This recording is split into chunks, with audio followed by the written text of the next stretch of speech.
Hello दोस्तों, कैसे हैं आप सब लोग। उम्मीद करता हूं आप सब लोग अच्छे होंगे।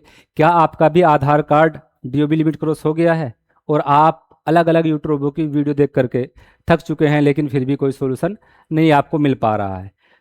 तो देखिए, मैं आज इस वीडियो में आपको एक ऐसा तरीका बताने वाला हूं जो मैं बहुत सारे आधार कार्ड लिमिट क्रॉस पे अप्लाई कर चुका हूं, और ये तरीका यूआईडीएआई का ही द्वारा बताया गया है। इस वीडियो को अगर आप पूरा ध्यान से देखेंगे और फिर इस वीडियो में बताए गए तरीकों को यदि आप फॉलो करेंगे, तो यकीन मानिए आपका 100% डीओबी लिमिट क्रॉस हो जाएगा। 100% होगा। देखो, इतना बड़ा दावा कोई नहीं करता है, क्योंकि मैं बहुत सारे आधार कार्ड का लिमिट क्रॉस को सही करा चुका हूं। चलिए देखते हैं। सबसे पहले हम समझते हैं, आपको समझना होगा कि लिमिट क्रॉस कितने प्रकार की होती है, क्योंकि जब तक आप ये नहीं समझोगे तब तक आप ये नहीं जान पाओगे कि हमें अपने लिए कौन सा तरीका इस्तेमाल करना है।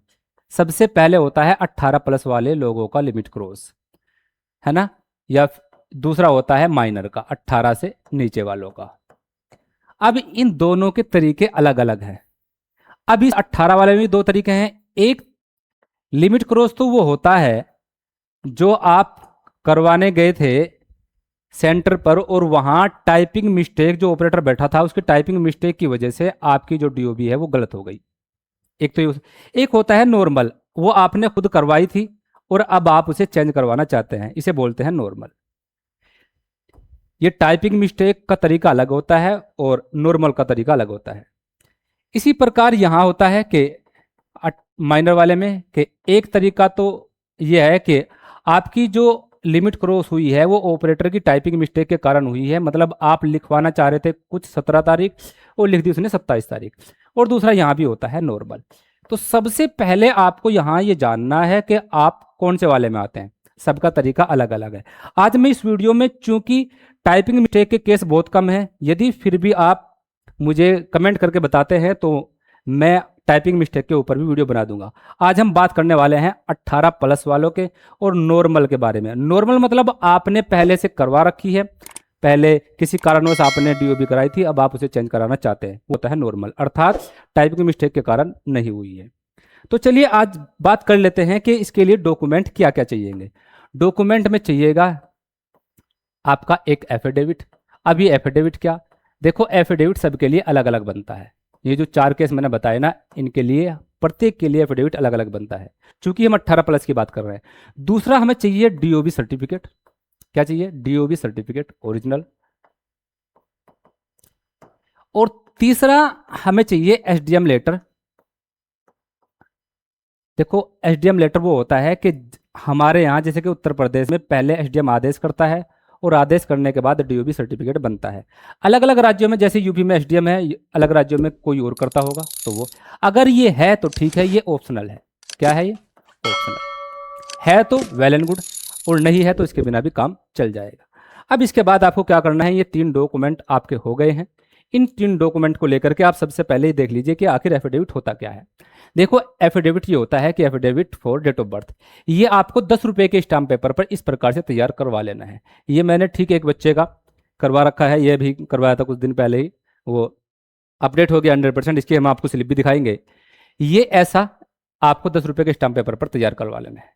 इन दोनों की मैं लिंक आपको डिस्क्रिप्शन में दे दूंगा, ताकि आप अच्छे से देख सके कि आखिर इसमें लिखा क्या गया है। यहाँ भी आप देख सकते हैं, ये मैंने पूरा ऐसे ही छोड़ दिया है ताकि आप आराम से देख सको। बिल्कुल ऐसा ही एज इट इज बनवा लेना है और नोटराइज करवा लेना है। इसके बाद आप इन तीनों डॉक्यूमेंट को लेकर के अपॉइंटमेंट बुक कर लेंगे। हाँ, याद रहे आपको रीजनल ऑफिस जाने की जरूरत नहीं है, आप नॉर्मल सेंटर पे जाते हैं, जा सकते हैं। आप देखिए, सबसे पहले आप अपने जिले का यूआईडीआई सेंटर देखिए। हर जिले में यूआईडीआई सेंटर है। दूसरा होता है नॉर्मल सेंटर। देखो करने को तो नॉर्मल सेंटर वाला भी कर देगा, क्योंकि इसको बेचारे को नॉलेज थोड़ा इसके बारे में कम होती है। तो कैसे करेंगे यूआईडी का सेंटर बुक? आप गूगल पर लिखेंगे अपॉइंटमेंट बुक, एक वेबसाइट आएगी, वहां पर अपना जिले का जो पिन कोड है, अपने जिले का पिन कोड डालेंगे। जिले का पिन कोड डालना है, क्योंकि हर एक जिले पे यूआईडी का सेंटर होता है, जिले का पिन कोड। जैसे ही आप जिले का पिन कोड डालेंगे तो आपके पास आपके जिले में जितने भी आधार के सेंटर हैं वो सब आ जाएंगे। आपको कौन सा चूज करना है? यूआईडीएआई वाला। वहां की आप अपॉइंटमेंट बुक कर लेंगे, और अपॉइंटमेंट बुक करने के बाद आप ये तीनों डॉक्यूमेंट लेकर के एफिडेविट, डीओबी सर्टिफिकेट और एचडीएम लेटर यदि आपके पास है, एचडीएम लेटर या जो भी अन्य डॉक्यूमेंट वो है तो ठीक, नहीं है तो कोई बात नहीं, ये लेकर के आपको चला जाना है और जा करके आपको अपना अपडेट करवा लेना है डीओबी लिमिट क्रॉस। उसके बाद जब डीओबी लिमिट क्रॉस का वो अपडेट कर देगा आपको, तो आपको स्लिप मिलेगी। तो जब स्लिप मिल जाएगी तो अब आपको थोड़ा वेट करना है 2 से 4 दिन का, अर्थात इस स्लिप के रिजेक्ट होने का वेट करना है, क्योंकि ये स्लिप 100% रिजेक्ट होगी।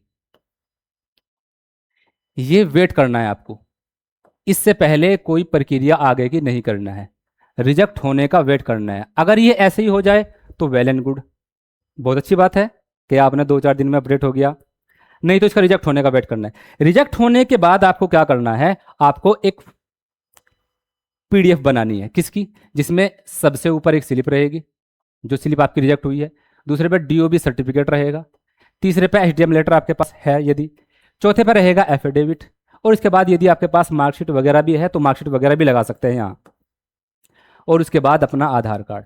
इनकी आप सब एक पीडीएफ बना लेंगे। जैसे मैं आपको दिखाता हूँ एक पीडीएफ जिस प्रकार मैं बच्चों की बनाता हूँ। देखो ये आधार स्लिप नंबर है, आप चाहें तो देख भी सकते हैं इस वाले को, ये मैंने स्लिप अटैच कर रखी है। इसके बाद ये जन्म प्रमाण पत्र, बर्थ सर्टिफिकेट, इसके बाद ये एचडीएम लेटर है। एचडीएम लेटर के बाद आप देखेंगे ये मैंने एफिडेविट लगा रखा है। एफिडेविट के बाद आप देखेंगे ये मार्कशीट, बच्चे पर मार्कशीट थी तो मार्कशीट भी हमने लगा दी थी, अच्छी बात है, एडिशनल डॉक्यूमेंट है। और उसके बाद हमने ये पूरा आधार कार्ड इस बच्चे का लगाया। ये आपको बना करके आपको मेल कर देना है। आपको क्या करना है, मेल करना है। किस पे मेल कर देना है मैं बताता हूं अभी। देखो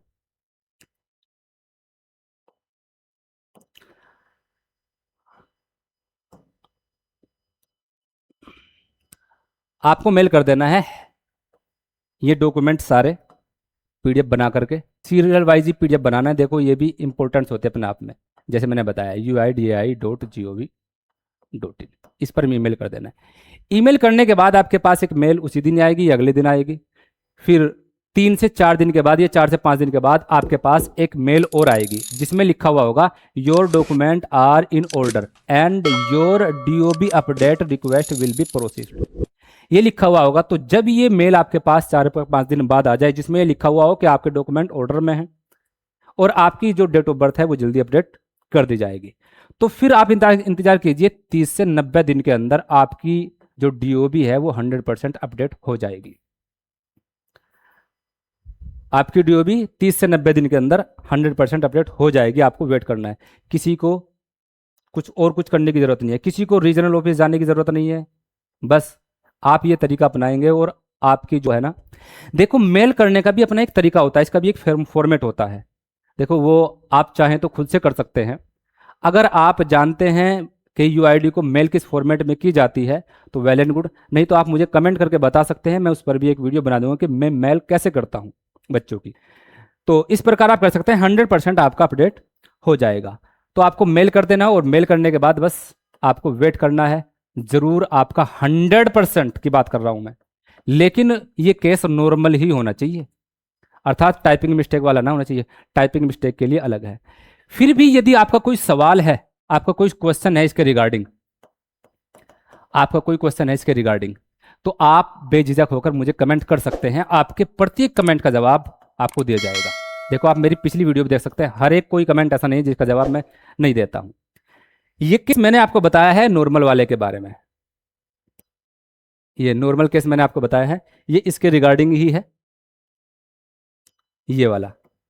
अगर आप चाहते हैं कि मैं टाइपिंग मिस्टेक या 18 साल से नीचे वाले बच्चों के लिए भी मैं वीडियो बनाऊं तो आप मुझे ज़रूर बताइएगा, और हाँ मेरे द्वारा बताया गया तरीका आप इस्तेमाल कीजिए, 100% आपका डीओबी सॉल्यूशन होगा। लेकिन ध्यान रखिए रिजेक्ट से पहले आपको मेल नहीं करनी है, ये बात आपको ज़रूर ध्यान रखनी है, रिजेक्ट से पहले मेल नहीं करनी है। जब रिजेक्ट हो जाए आपका वो स्लिप तो उसके बाद मेल करना है आपको। चलिए ट्राई कीजिए और देखिए 100% आपका सोल्यूशन होगा, और फिर आप आकर के मुझे कमेंट में बताइए। चलते मिलिए।